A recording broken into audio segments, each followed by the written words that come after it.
Монголын ууц товч.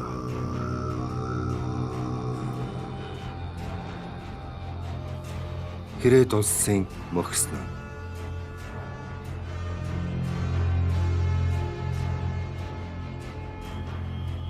Түүнийг сонсоод Чингис хаан Бада Хишилэг хоёрын үгийг итгэж мөн шөнө шадар байсан итгэлт нөхдөд мэдэгдээд юм хүмэн орхиж хөнгөвчлэн мордов.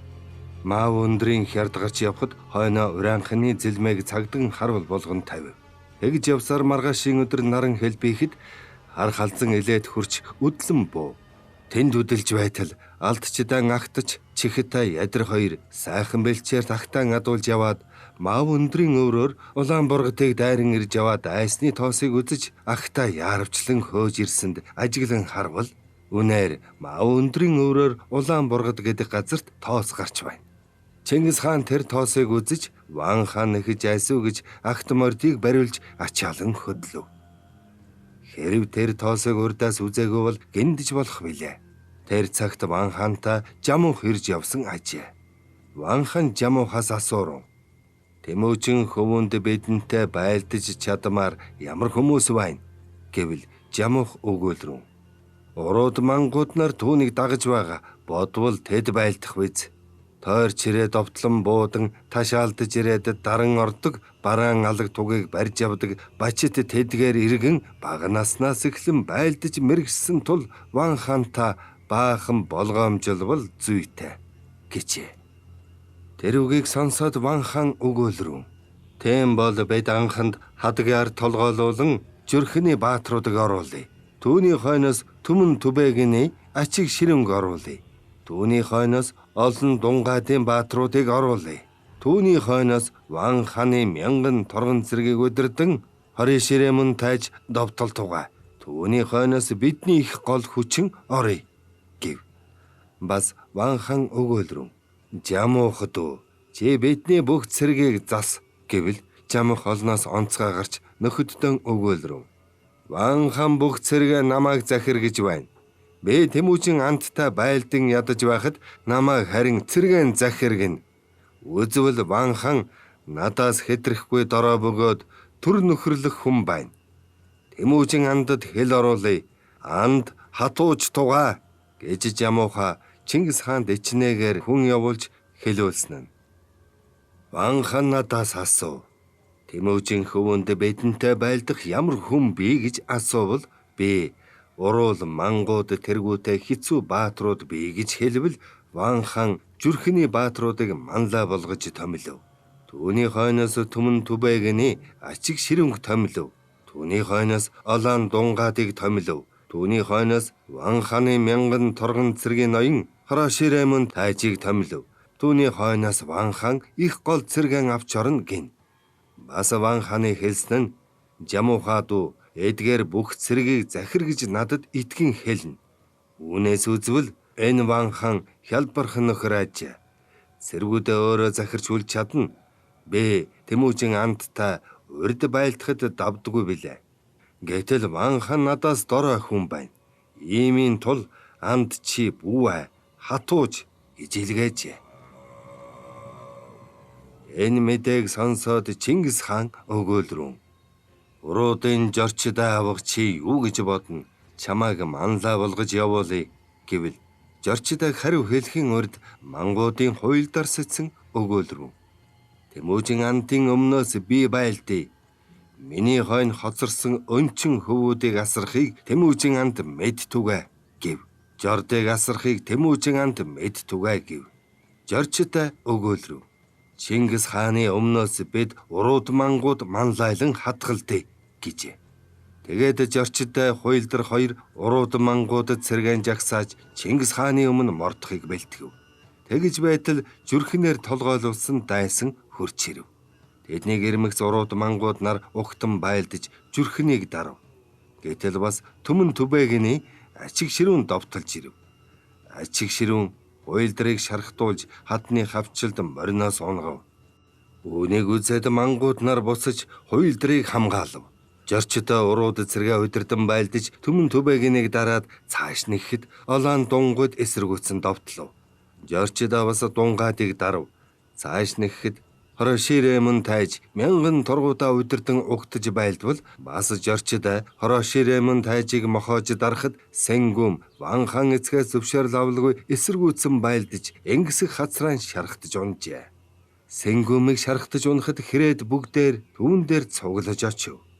Тэднийг инхүү дарж шингэх наран уул ташиж байхад манай цэрэг эргэж шархтсан хуйлдрыг унсан газраас аваад харж ирсэнд мөн өдөс Чингис хаан Ван хаантай байлдсан газраас хөдлөн зайлж хонов. Тэнд хоноод маргааш үүр цаймагц хүмүүсээ бүртгэвэл өгөөдөө Борохул боорч гурав өгөө ажээ. Чингис хаан өгөөлрөв. Өгөөдөөтэй итгэлт нөхөр боорч Борохул хоёр хоцорчээ. Амьдравч өхөвч тэр хоёр түүнээс хагацхгүй гэв. Манай цэргүүд шөнө мордон барьж хонов. Чингис хаан хэрв дайсан халдаж ирвэл байлдъя гэж цэргээ бэхлэн байлгав. Өдөр гэгэн болоход хойноос нэг хүн хурж ирэв. Үзвэл боорч ажээ. Чингис хаан өвчүүгэн дэлдэж мөнх тэнгэр мэддгвэ гэд боорчийг дуудаж асуувал тэр өгөөлрөв. Байлдаанд миний морь шархтаж унсан тул би явган гүйж явтал хэрээдүүд Сэнгүмийн дээр цуглаж байх чөлөөгөөр ачаагаан хөглүүлсэн морийг олж бариад ачааг огтлон хаяж янгэрцэг дээр нь унаад би өөрийн цэргийн морийг мушгин явсаар хурч ирэв гэв. Бас хоромхон зур болоод нэг морьтой хүн айсв харагдав. Үзвэл нэгэн хүн мэт байтал дор нь хүний хөл мэт юм унжилзаж байна. Урч ирэхэд үзвэл өгөөдөн хойно Борохул сундалж өгөөдөг Борохул эмээл дээрэн дүүрч ирэв. Борохулын амны завжнаас цус цувирч байна. Учир нь өгөөдөн хүзүү суман шаргацсан тул Борохул түүний асгарсан цусыг амаар шимж зангирсан нөжийг завжаар цуйлж ирэв. Чингис хаан үзээд нүднээс нь улимс цувруулж сэтгэлэн зовж даруй гал төлөөлөд шархыг хайрч өгөөдөд унд өгч уулгаад дайсан ирвэл байлдъя гэж хүлээж байв.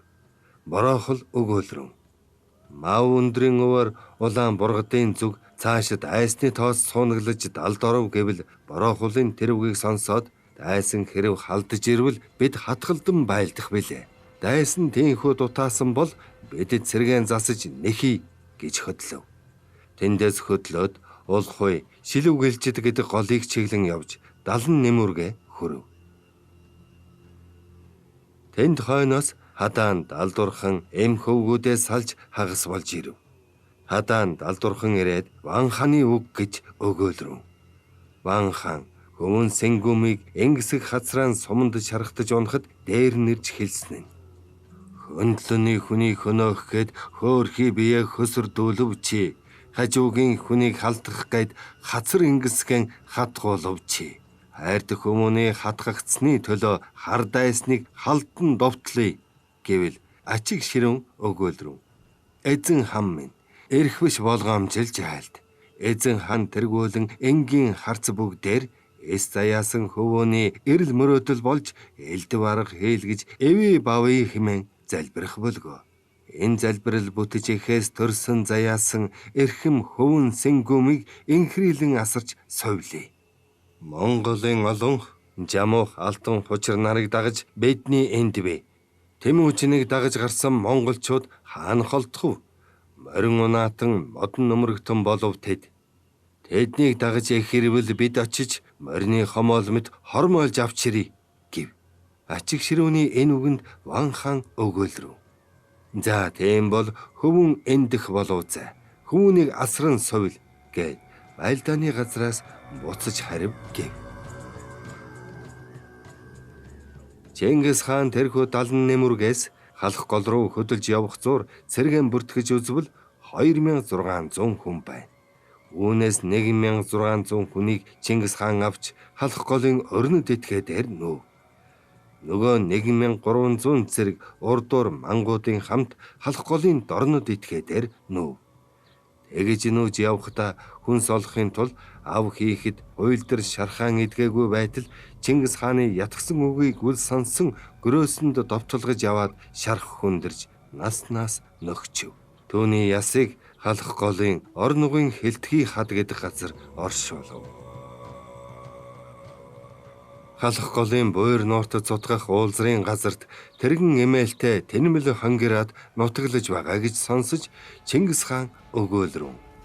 Эдний хонгираад эртнээс эхлэн одоо хүртэл зээгийн зүсээр охины өнгөөр явна гэх тэдний дуулыг дурдан сануулбал дуртай элсэн дагах биз. Хэрв эсэргүүцвэл байлдаж эзлэх тун гэж. Жарчид агаар толгойлуулсан уруу дэргэнийг илгээвэл хонгираад нар түүнд элсэн оржээ. Элсэн орсон хонгираад нарыг Чингис хаан огт хөндсөнгүй.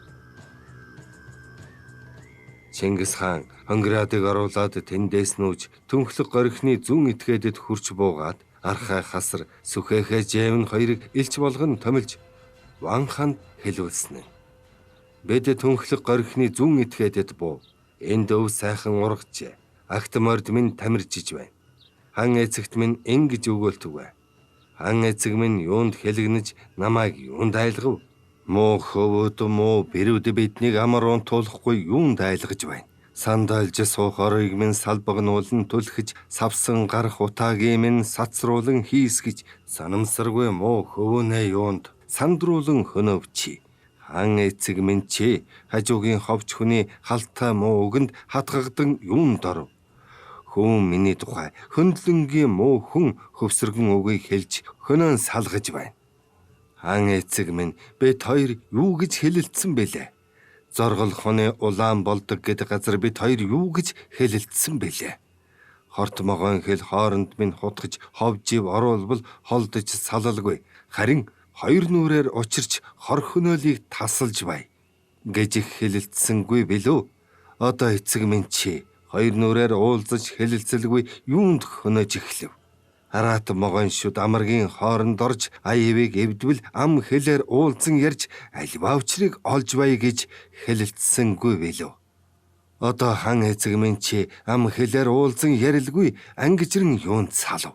Хан эцэг минь би цөөн боловч олноос дутахгүй, муу боловч сайнаас дордохгүй. Чамд нөхөр түшиг болж байсан.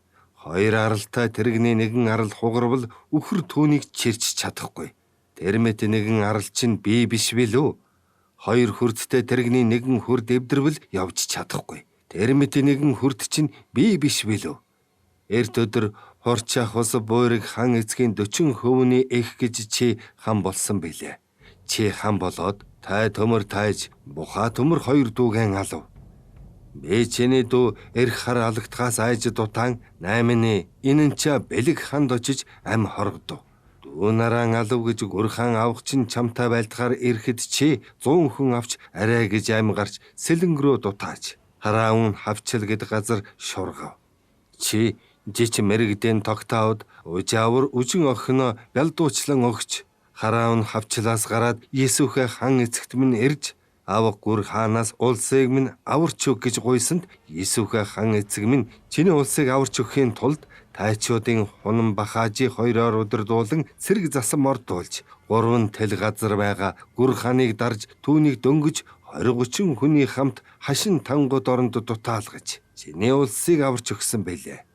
Тэр цагт чи туулголын хар шугуйд Есүхэ хан эцэгтэй анд бололцоод Ван хан эцэг чиний баясаж хэлсэн нь энэ хүргэсэн тусыг чинь ургийн ург хүртэл мартахгүй ачийг хариулахыг Тэнгэр газрын эвэл мэдтүгэ гэж биширч хэлсэн билээ.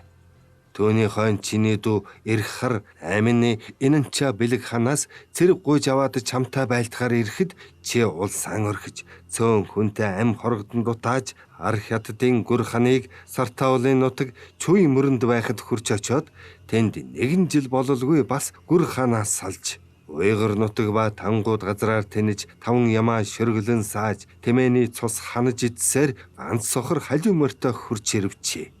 Есүхэ хан эцэг минь чамайг ингэж ядарч явааг сонсож урд анд бололцсноо сэтгэж тахаа сүхэхэ хоёрыг элж болгож ухтуулсан ба. Би өөрөө хэрлэн мөрний бүргийн эргээс ухтан мордож гүсэвэр нуурт бид золголдов. Чамайг ядаж ирэв гэж говчоор татж өгсөн ба.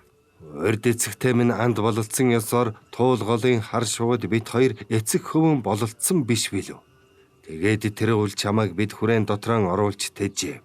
Тэр өвөл өвөлжиж 100 өнгөрөөд намран мэрэгдийн тогтоов бихийг байлдахаар мордож хадгалаг нуурын мурууч сүүл гэдэг газар хатгалдаж тогтоов бихийг баргуучин төхөмийн зүг хөөж Мэргэдийн иргэнийг эзлэн адуу мал, ордгэр ба хүнс тариа хүртэл цөмийг авч энэ бүгдийг би хан эцэг чамд өгсөн байлээ.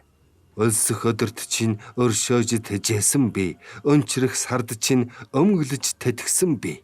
Бас бид хүчгүүдийн буйраг ханыг уулга тагийн сохог ус гэдэг газраас алтайг давуулан хөөж, өрөнгөө гол хөргөж, хишил башийн нуурт түүнийг барьж сөнөө. Тэндээс харж ирэхэд 8-ны Хүгсэвс Сабраг Баатар байдраг голын бэлчиртэн цэргэн засаж, байлдахаар тосож байсан ажээ. Бид хоёр мөн байлдахаар цэргэн засаж иртэл нэгэнт үдэж болсон тул маргааш байлдээ гэж засацгааж хонвол хан эцэг минь чи буусан газраа олон гал түлж орхиод мөн шөн хар сүүл голыг өгсөн хөдлөв. Бид маргааш өглөө нүзвэл чи буусан газраа үгүй болсон тул биднийг энэ орхисон гал мэт хайсан ажээ гэж бид хөдөлж эдэр алтайн бэлчрээр гэтэлж сайрхээр гэдэг газар очиж буув.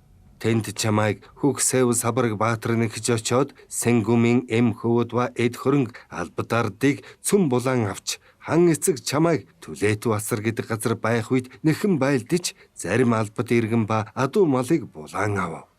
Чамайг дагаж явсан мэрэгдийн тогтоовгийн хөвөн худуу чулуун хоёр тэр завшааныг тохиолдуулж албад иргэнээ авч эцэгтэй нийлэхээр баргуучин төхөмийн зүг тутаан хөдлөв. Тэр цагт чи 8-ны Хүгсэвс Сабрагт эд хөрөнгө албад иргэдэн булаагдав.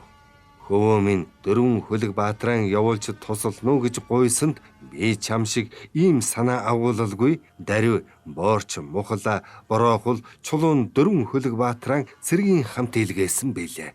Миний 4 хөлөг баатар очихын урд улаан хус гэд газар Сэнгүн байлдаж байгаад мориныхон гоёыг шархтуулж баригдахад хүрч байтал миний 4 хөлөг баатар хүрэлцэн очиж Сэнгүмийг авраад албат хөрөнгө ба эм хөвөд сэлтийг аварч өгөв. Тэр цагт хан эцэг чи биширч өгөөлрөн хөвөн Тэмүүжин 4 хөлөг баатран явуулж миний алдагдан барсан улсыг аварч өгөв гэж хэлсэн билээ. Одоо хан эцэг минь би ямар хэрэгтэй буруудаж чиний хилэн хөргөв. Ингэж буруу шан хэлгэнсэн учраас улбари урын этэргүн хоёр элчийг томлон ирүүлж хэлтүгэ. Энэ хоёрыг эс явуулбал ондоо хүнийг илгээвч болно гэж илгээв. Ванхан энэ үгийг сонсоод өгөөлрөв. Ай халах, сайн хөвөнөөс салж, сайхан төрөн гутав би. Эрхэм хөвөнөөс хагацж, эвдрэх үйлийг хийв би. Гэж гэмшин өгөөлрөв. Одоо хөвөн Тэмүүжинэ үзэж муу сэтгэвэл энэ мэт цусаан урсхыг гэж андгайлж, чигчи хорооныхаа өндгийг хутгаар хатгаж, цусыг цуйлж аваад өчүүхэн савнд хийж хөвөнд минь өг гэж илгээв. Бас Чингис хаан Жаму хаандад хэлүүлсэн нь. Хартай муу сэтгэлээр хан эцгээс минь хагцуулав чи. Бид хоёрын хэн эрт босно нь хан эцгийн хөх хундгаар айрыг уух бүлгээ. Одоо чи хан эцгийн хөх хундгаар чадах чинээгээр уухтун. Чи хэдийхэн хороохов гэж илгээв. Бас Чингис хаан алтан хучир хоёрт хэлүүлсэн нь. Та хоёр намайг төвчиж шууд урвах гэв үү? Мэхлэн урвах гэв үү?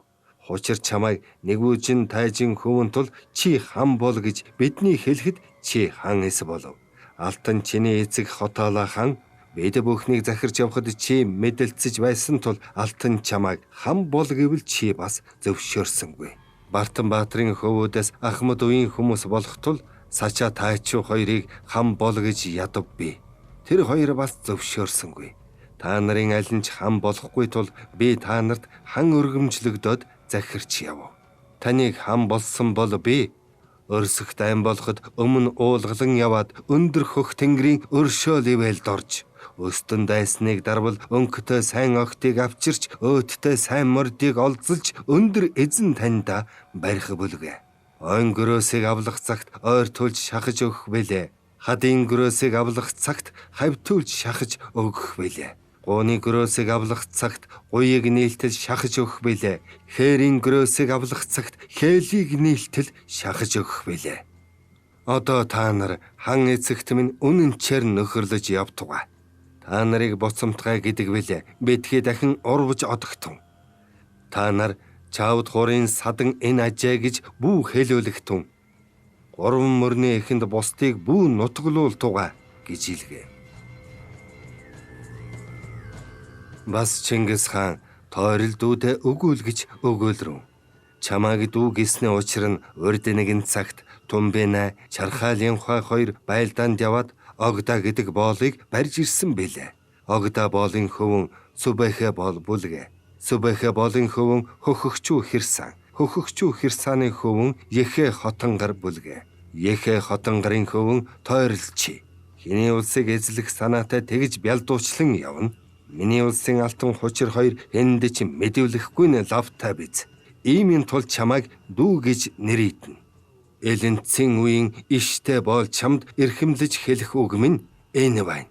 Хуланцын үеийн ховьтой боол чамд хуурмаггүй хэлэх үг минь энэ байна гэж хэлгээ. Бас Чингис хаан Сэнгүн андад өгөөлгэж өгөөлрөв. Би эцгийн дээлтэй төрсөн хөвөн ажаа. Чи нүцгэн төрсөн хөвөн ажаа. Хан эцэг бид хоёрыг нэгэн адил асардаг. Үүнд Сэнгүм чи атаархан завсардуулж намайг хөөлгөв. Одоо чи хан эцгийн элгийг эмгэнүүлэхгүй, зүрхийг зүдүүлэхгүй, өглөө үдэж орж гарч санааг баясган сэтгэлийг сэргээж яв. Чи эртний санснаа үл тавин хан эцгийг минь амьд байтал хам болох гэж эцгийн сэтгэлийг битгий заваа. Сэнгүм анд чи бэлэг бэхээ Тодон хоёрыг элч болгож надад илгээ гэж явуулав. Бас өгөөлрөв. Надад хан эцэг Сэнгүм анд, Жамуух анд, алтан хучир, ачиг ширүүн, хачуун тус бүр 2 хүнийг элч болгон ирүүлнэ гэж Архай хасар Сүхэхэ Жэвн хоёрт энэ үгсийг цээжлүүлж илгээв. Энэ үгийг сонсоод Сэнгүм өгөөлрөв. Саяхан миний эцгийг хядагч хөвгөн гэж харааж байсан атал одоо хэл зант сайн эцэг гэж дуудах болов. Бас намайг Тогтов боогийн Сартаул хоньны сүлийг дагаж явсан гэж муулан хэлж байсан атал одоо намайг хэл зант сайн аашид анд гэх зэргээр магтах болов. Энэ үгний утгыг би мэдэв. Байлдий гэсэн үг байна. Үүнд ямар ч эргэлзэх зүйлгүй. Бэлэг бэхээ Тодон хоёр архта таргалуулж байлдааны тугийг босгох тун гэв. Тэндээс Архай хасар буцаж харьсан ба Сүхэхэ Жэвний эм хөвөд Ван хааны түрүүнд байсан тул буцхаас зүрх халширч тэнд хоцров. Архай хурч ирээд тэдний үгсийг Чингис хаанд өгөөлөв. Тэндээс Чингис хаан нүүж Балжуу нурт очиж буув. Тэнд буусны дараа горлосын зоос цагаан ирж уулзаад горлосууд дагаж оров. Бас онгуудын алаа хуш дэгд хурьяас мянган эрг хонь аваад далимд эргүнээ мөрний орчим нутаглах хардаас булга хэрэм худалдан авч аваа Сартаулын Хасан гэдэг хүн цагаан тэмээ унаж хонио тууж ирээд Балжуу нуурт усалж байхад Чингис хаан түүнтэй уулзав. Чингис хаан Балжуу нуурт буугаад байхад хасар өөрийн эмба Ягу Есүнхэ тухай 3 хүмүүнээ Ван хааны тэнд орхиж өөрөө хэдэн нөхдөдтэй гарч ах Чингисийг ирж Хараун жидүүний нуруугаар хэсэж олж чадсангүй шир шөрмөс идэж яваад сая Чингис хаанд ирж нээлв. Хасрыг ирмэгц Чингис хаан баясаж Ван хаанд дахин элч явуулъя гэж зөвлөлдөж Жаурдан халиудар Уран хаан Чахархун хоёрыг томилж Ван хаан эцэгт хасрын үг гэж хэлгэж өгөөлрөв. Хасар би танаас салж хан ахаан санаж айн эрэвч харагдах бараагүй. Хайлан ойловч сонсдох чимээгүй. Хаан утсныг мэдэхгүй од харан хонож ормон дэрлэн унтаж гэрвгүй хонож дэрвгүй унтаж байна. Миний эм хөвөөд хан эцэг чиний тэнд бий. Хэрв итгэмжтэй хүнийг илгээвэл би хан эцэгт одох билээ гэж хэлтгээгээд халиудар Чахархан хоёрт өгөөлрөв. Та нарыг явмагц би хөдөлж хэрлний аргал хохид очиж буун. Та нар тэнд буцаж ирэхтэн гэж болзолдож халиудар Чахархан хоёрыг явуулаад Жорчда Архаан хоёрыг тэргүүн хайгуул болгон мордуулж дараа нь Чингис хаан гэр хотлоор нүүж хэрлний арал хохид ирж буув. Халиудар Чахархан хоёр Ван хаанд хурж хасрын үг гэж дээрх үгийг хэлв.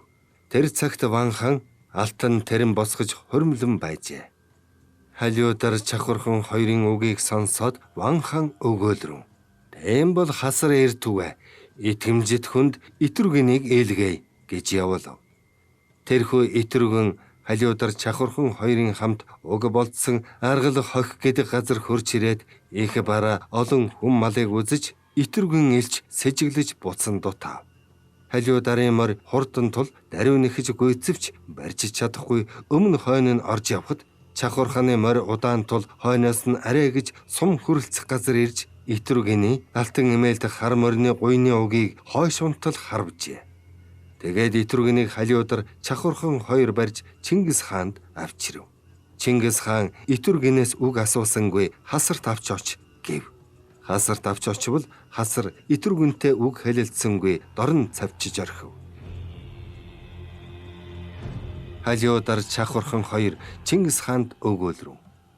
Ван хаан болгоомж ажиггүй алтан тэрэн босгоод хоримлож байна. Одоо яарвчлан мордоод шүн дүлд бүчин дайрыг гэвэл Чингис хаан энэ үгийг зөвшөөрж жорчид архаа хоёрыг хайгуул болгон тэргүүн явуулаад дараа нь бүгдээр шүн дүлэн явж жижээр өндрийн жир хавчлын аманд Ван хааныг байхад бүстэн авав.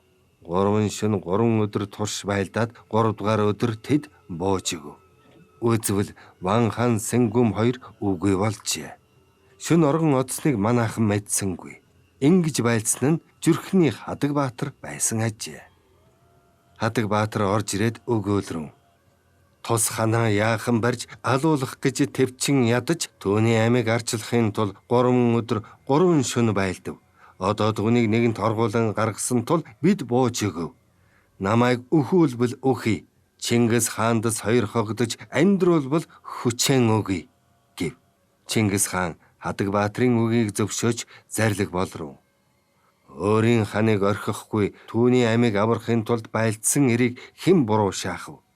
Нөхөрлөж болох хүн байна гэд амийг сойрхож Хадаг Баатар ба зүрхэн овгийн 100 хүнийг хуйлдрыг өгсөний тулд хуйлдрын эм хөвөнд зарц болгож өгөв. Тэндээс хөвөн үр төрвөл хуйлдрын ургийн ураг хүртэл дагаж хүчэн өгдөг бай. Охин үр төрвөл эцэг эх нь өөрийн дураар худалдаж хадам дөгш болохгүй. Тэдний хөвөд охид хуйлдрын эм хөвөдийн өмнө хойно зарагдаж явдгай гэж сойрхон зарлиг болов. Хуйлдар сэцэн хамгийн урд ам нээж шудраг үгэн хэлсний тул Чингис хаан сойрхож зарлиг болров. Хуйлдрын зүтгэсний тул түүний ургийн ураг хүртэл өнчтийг тэтгэх хишгээс хүртэж яв гэж зарлиг болов.